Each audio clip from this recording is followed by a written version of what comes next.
Now, if the opposition, Raila Odinga, is saying that there has to be legal guarantees, there has to be a guarantee, and one of the demands he's putting forward and even campaigning for is a reconstitution of the IEBC, like you said earlier on. But what are the legal implications? How likely is that to happen between now and the October the 17th?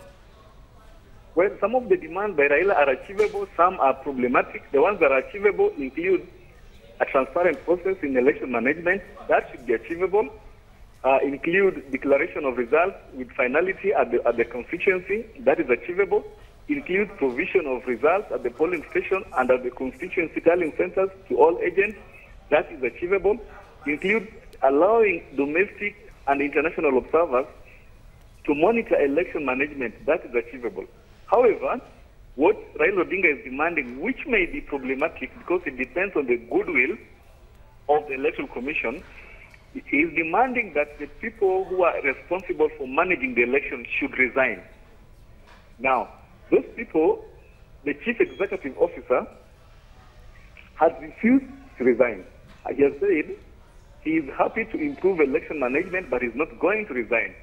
Raila also has demanded that the officers, the directors in charge of technology and electronic transmission of results should also resign.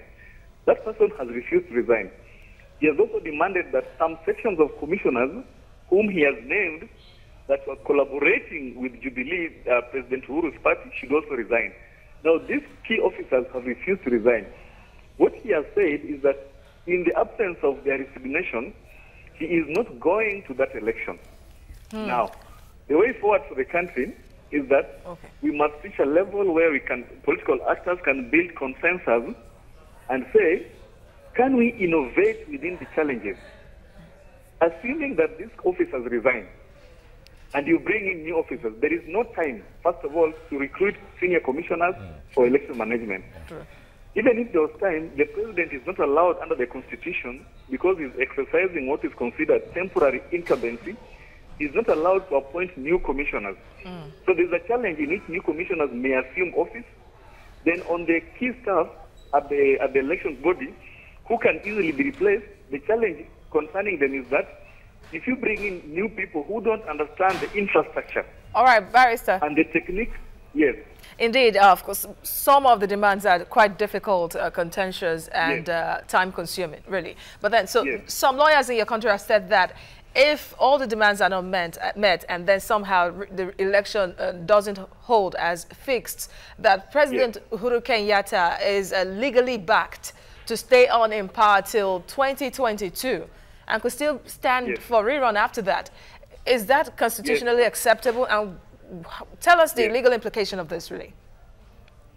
The Constitution provides that if there is only one person who presents himself to the election, he shall be declared president.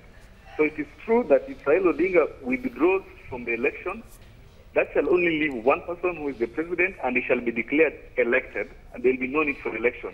But it will have serious political legitimacy questions, because you'll have half of the country that believe in that Raila's victory was stolen, not recognizing the validity of Uhuru Kenyatta's presidency, although the law says he can be sworn in.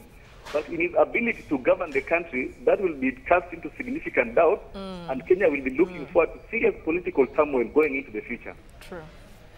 All right, we don't have all the time right now. We must thank you, Barrister Steve Ogola, advocate of the High Court, joining us from the Supreme Court premises, where the Supreme Court judges have to give reasons for their judgment the last time. Thank you very much for talking to TVC. Thank you. Thank you so much. Thank you. Right.